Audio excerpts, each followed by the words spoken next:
नमस्कार दोस्तों, एवरीथिंग अभिषेक YouTube channel पे मैं अभिषेक आप सभी का स्वागत करता हूं। यह वीडियो निश्चित रूप से आप सभी के लिए बेहद ही महत्वपूर्ण होने वाला है, जिसमें हम बात करेंगे एनसीईआरटी की सारांश की। और जो सब्जेक्ट है आपका जो है कि संबंधित है विज्ञान से और क्लास 7 से संबंधित होगा और चैप्टर होगा आपका छठा। इससे पहले सारे के सारे वीडियो बन चुके हैं, यानी 5 चैप्टर तक आपका वीडियो पहले बन चुका है। निश्चित रूप से आप इसके सारे वीडियो को देख सकते हैं एक एपिसोड वाइज। आप हमारे चैनल के प्लेलिस्ट सेक्शन में जाकर के देख सकते हैं। अदरवाइज इस वीडियो के डिस्क्रिप्शन में भी आपको लिंक मिल जाएगा डायरेक्ट टू डायरेक्ट, जिसमें कि 6 क्लास का एनसीईआरटी का सारांश मैं खत्म कर चुका हूं। उसको भी आप अच्छे तरीके से देख पाएंगे और इसी वीडियो के डिस्क्रिप्शन में सभी का लिंक अवेलेबल है। इस वीडियो के माध्यम से केवल जो अध्याय 6 है उसके महत्वपूर्ण कंसेप्ट को जानने वाले हैं हम, जो कि इंपॉर्टेंट हो जाता है आप सभी एग्जामिनेशन के लिए, चाहे आप बीपीएससी रेलवे या फिर सीटेट या फिर BPSC TRE railway PCS all competitive examination के लिए महत्वपूर्ण हो जाते हैं। फिलहाल इसी सभी जानकारी के साथ आगे बढ़ते हुए आपसे एक बात की गुजारिश करूंगा, जो कि अभी तक आप हमारे इस चैनल को सब्सक्राइब नहीं किए हैं तो प्लीज आप सब्सक्राइब बटन प्रेस कर लीजिए और बेल आइकन प्रेस कर लीजिएगा, ताकि आपको नए वीडियो का नोटिफिकेशन समय से मिलता रहे।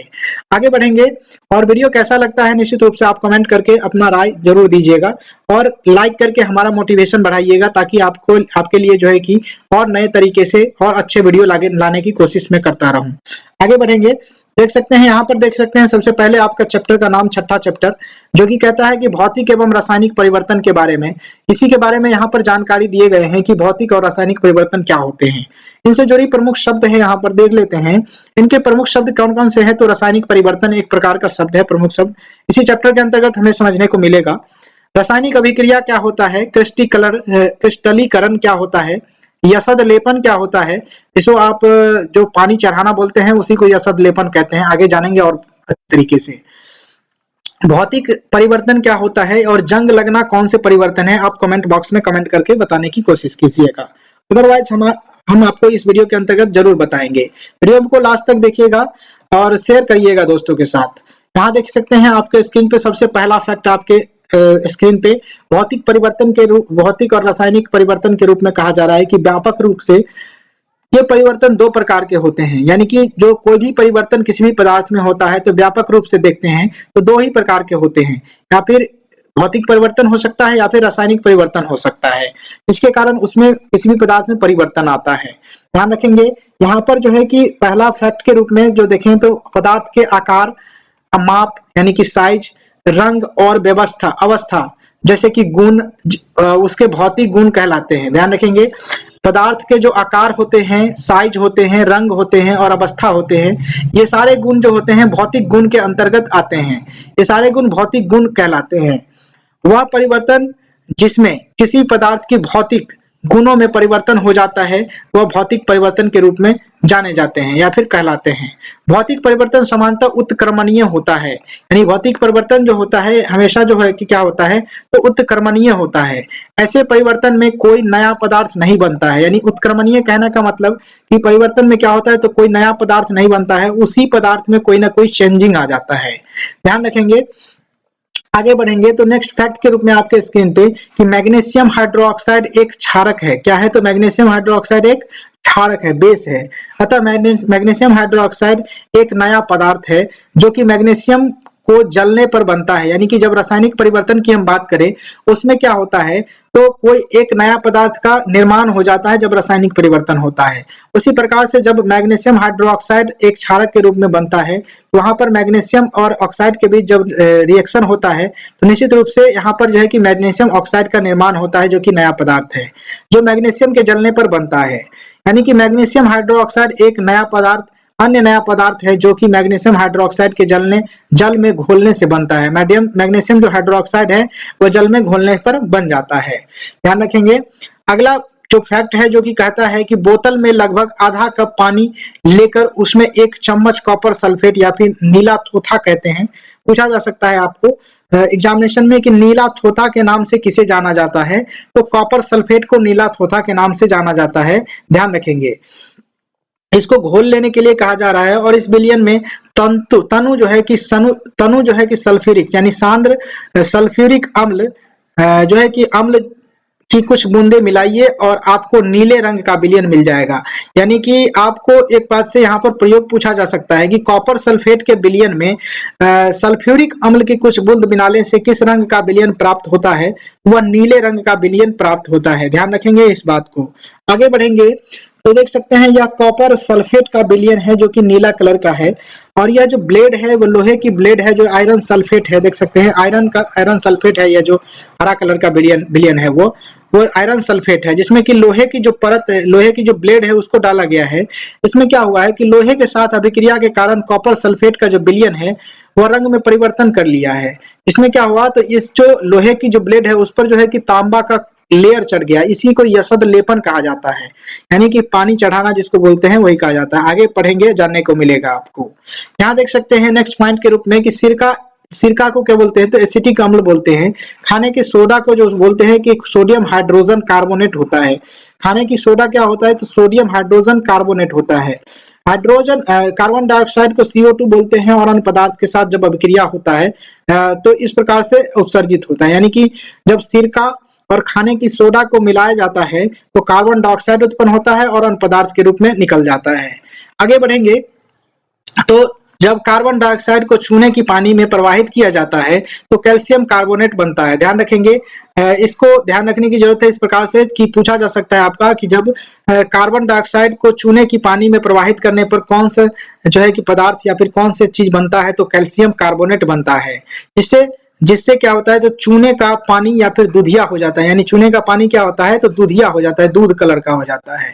चूने के पानी का दूधिया हो जाना कार्बन डाइऑक्साइड का मानक परीक्षण है।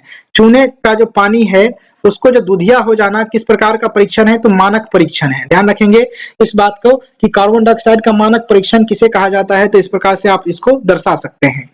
आगे बढ़ेंगे तो आप इसका उपयोग जो है कि अध्याय 10 में भी आपका जो 10th चैप्टर है इसी क्लास का, उसमें भी आपको देखने को मिलेगा इसका प्रयोग। आगे बढ़ेंगे तो वह हम श्वसन में जो वायु बाहर निकालते हैं उसमें कार्बन डाइऑक्साइड की मात्रा अधिक होती है। जो हमने जो श्वसन लिया यानी सांस लेते हैं हम लोग और उसको जो है कि छोड़ते हैं, छोड़ने के क्रम में उसमें जो है कि सिर्फ कार्बन डाइऑक्साइड नहीं होते, हाँ, लेकिन कार्बन डाइऑक्साइड की अधिक मात्रा होती है, लेकिन उसमें ऑक्सीजन और अन्य गैस भी होती है। ध्यान रखेंगे इस बात को। आगे बढ़ेंगे तो यहाँ देख सकते हैं कि वह परिवर्तन जिसमें एक से अधिक पदार्थ बनते हैं वह जो है कि रासायनिक परिवर्तन के नाम से जाना जाता है। ध्यान रखेंगे जिसमें कि परिवर्तन होता है, और वह जो परिवर्तन होता है जिसमें कि एक से अधिक पदार्थ का निर्माण हो जाता है तो वह निश्चित रूप से रासायनिक परिवर्तन कहलाता है। रासायनिक परिवर्तन को रासायनिक अभिक्रिया भी कहते हैं। ध्यान रखेंगे। और आगे बढ़ेंगे तो नेक्स्ट फैक्ट के रूप में देखने को मिलेगा आपको कि सभी नए पदार्थ जो है कि रासायनिक परिवर्तनों के परिणाम स्वरूप ही बने होते हैं। उदाहरण के लिए हम देखें तो भोजन का पाचन जो होता है और फलों का जो पकना होता है, अंगूरों का किण्वन यानी किण्वन कहते हैं क्या, तो अंगूर से जो किशमिश बनाया जाता है उसको किण्वन के द्वारा, एक प्रक्रिया के द्वारा बनाए जाते हैं। ठीक है, विभिन्न रासायनिक परिवर्तनों के कारण है। यानी जो हमारे शरीर में जो भोजन का पाचन होता है वह एक प्रकार का किस प्रकार का परिवर्तन है, तो वह एक प्रकार का रासायनिक परिवर्तन है। ध्यान रखेंगे इस बात को। आगे बढ़ेंगे तो उपयोगी नए पदार्थ जैसे कि प्लास्टिक और अपमार्जकों यानी कि डिटर्जेंट जिसको बोलते हैं, अपमार्जक को सर्फ वगैरह को डिटर्जेंट बोलते हैं, तो रासायनिक अभिक्रिया द्वारा बनाया जाता है। यह जानते ही होंगे आप लोग। आगे बढ़ेंगे तो एक फैक्ट के रूप में निकल के आता है कि रासायनिक परिवर्तन में निम्न घटनाएं होती है। कौन कौन सी घटनाएं होती हैं? रासायनिक परिवर्तन में उष्मा, प्रकाश अथवा किसी अन्य प्रकार की विकिरण, उदाहरण के लिए पराबैंगनी किरण निर्मित हो सकती है या फिर बाहर निकल सकती है, अथवा इसका अवशोषित भी हो सकती है। ध्यान रखेंगे। आगे बढ़ेंगे तो ध्वनि का उत्पन्न होता है रासायनिक परिवर्तन में। उसके बाद देखें तो गंध में परिवर्तन होना अथवा किसी नई गंध का बनना रासायनिक परिवर्तन के कारण ही होता है। आगे बढ़ेंगे तो रंग में परिवर्तन होना एक रासायनिक परिवर्तन के कारण ही होता है, और किसी गैस का बनना जो होता है वह भी एक प्रकार से रासायनिक परिवर्तन के अंतर्गत ही आता है। आगे बढ़ेंगे। निश्चित रूप से आपको वीडियो अच्छा लग रहा होगा, मैं आशा करता हूं कि आपको अच्छा लग रहा होगा। निश्चित रूप से आप लाइक करिएगा, वीडियो को शेयर करिएगा दोस्तों के साथ। आगे बढ़ेंगे तो आपके सामने में PDF प्राप्त करने का जो जानकारी है वो सामने आएगा। इस नंबर पे आप व्हाट्सएप करेंगे अपना इस QR कोड के माध्यम से पेमेंट किए हुए स्लिप को, और अपना पीडीएफ संबंधित क्लास का जो पेमेंट होगा उसके अनुसार आपको पीडीएफ प्राप्त हो जाएंगे। A4 साइज में पीडीएफ प्राप्त होंगे जो कि प्रिंटेबल होगा, जो कि आप उसे प्रिंट करवा सकते हैं अच्छे तरीके से।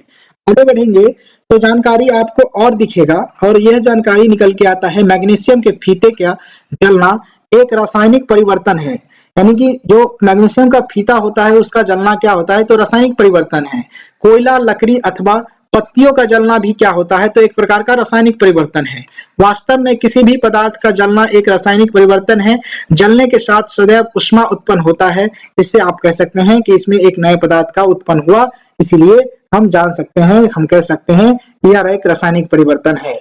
पटाखों का विस्फोट एक प्रकार का रासायनिक परिवर्तन है। ध्यान रखेंगे, इस बात को पूछा जा सकता है इस प्रकार से एक नंबरी क्वेश्चन में।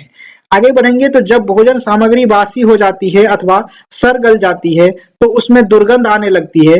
क्या हम इस परिवर्तन को रासायनिक परिवर्तन कह सकते हैं? बिल्कुल कह सकते हैं। जब इस प्रकार के जो दुर्गंध आने लगते हैं वह एक प्रकार का रासायनिक परिवर्तन के कारण ही आते हैं।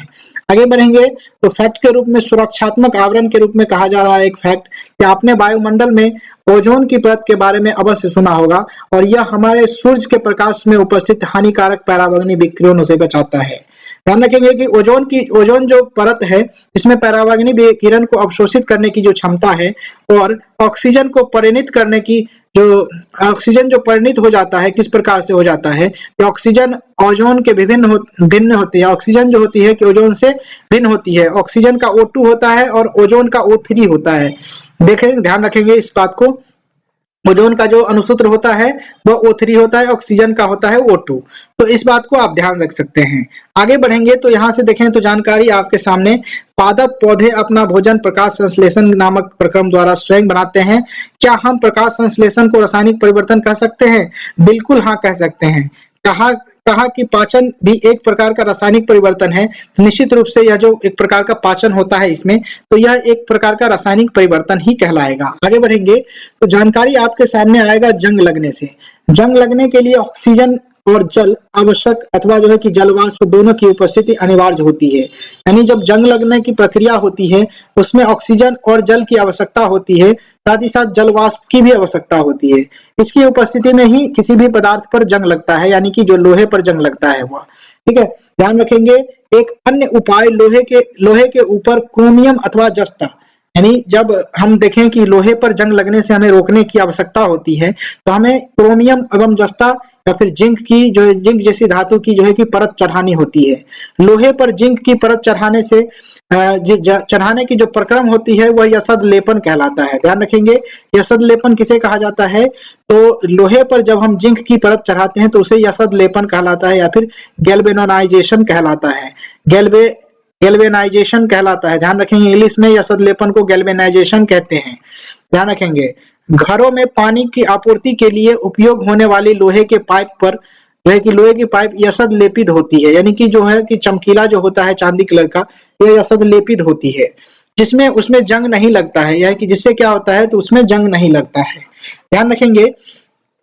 स्टेनलेस स्टील लोहे में कार्बन और क्रोमियम, निकेल तथा मैग्नीज जैसी धातु को मिलाकर बनाया जाता है। यानी स्टेनलेस स्टील जो होता है उसमें जो है कि वो किस प्रकार से बनाया जाता है, तो लोहे में कार्बन, क्रोमियम और निकेल तथा मैग्नीज जैसे धातु को मिलाकर के स्टेनलेस स्टील का निर्माण किया जाता है। ध्यान रखेंगे, कार्बन, क्रोमियम और निकेल मैग्नीज के साथ मिलाया जाता है, तब जाकर के लोहा स्टेनलेस स्टील के रूप में परिवर्तित हो जाता है।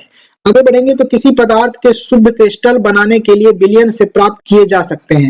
यानी किसी भी पदार्थ का जब शुद्ध क्रिस्टल बनाना होता है तो उस पदार्थ के विलयन से हम उसे प्राप्त कर सकते हैं। यह प्रक्रिया क्या कहलाता है, तो क्रिस्टलीकरण कहलाता है। जैसे कि नमक का घोल है और उसको जब हम एक क्रिस्टल ठोस के रूप में जो परिवर्तित करेंगे तो यह जो प्रक्रिया है वह क्रिस्टलीकरण कहलाएगा। यह भौतिक परिवर्तन का एक उदाहरण है। जब किसी भी पदार्थ को क्रिस्टलीकरण करते हैं तो वह एक प्रकार का भौतिक परिवर्तन होता है। जैसे कि कॉपर सल्फेट का जो क्रिस्टल तैयार किया गया है, एक ठोस पदार्थ क्रिएट किया गया है, इसे क्रिस्टलीकरण कहा जाता है। आगे बढ़ेंगे इन्हीं सभी जानकारी के साथ, तो आपके सामने देखने को मिलेगा फैक्ट के रूप में, सारांश के रूप में देख सकते हैं कि इस चैप्टर के माध्यम से जो निकलने वाली सारांश है यहाँ दिखने को मिलेगा। परिवर्तन दो प्रकार के हो सकते हैं, भौतिक परिवर्तन एवं रासायनिक परिवर्तन। और दूसरा पॉइंट देखें तो भौतिक परिवर्तन में पदार्थों के भौतिक गुणों में परिवर्तन होते हैं और इन परिवर्तनों में कोई नए पदार्थ नहीं बनते हैं।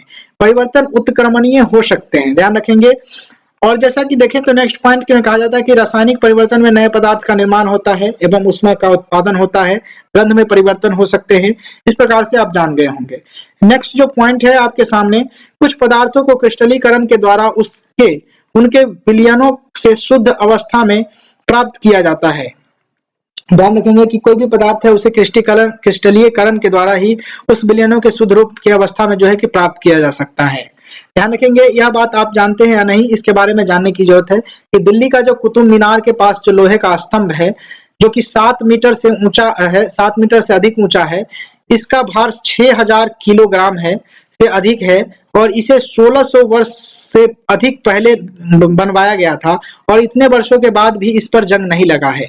इसके जंग प्रतिरोधक के गुणों और इसके अमाप यानी कि माप साइज की वजह से विश्व भर में या सभी लोगों के वैज्ञानिकों के इसका परीक्षण किया है और जो है कि इससे यह जानकारी मिलता है कि अब से 16 वर्ष पूर्व भारत में धातु प्रौद्योगिकी में कितना विकास हो चुका था, इसके बारे में जानकारी जो आपको मिलता है कि यह जो आप दिल्ली जाइएगा तो निश्चित रूप से आपको कुतुब मीनार के सामने जो लोहे का स्तंभ है या निश्चित रूप से देखने को मिलेगा एक प्रकार से। इसमें अभी तक जो है कि कोई भी जंग की शिकायत या फिर जंग लगना नहीं देखा जा गया है। ध्यान रखेंगे इस बात को।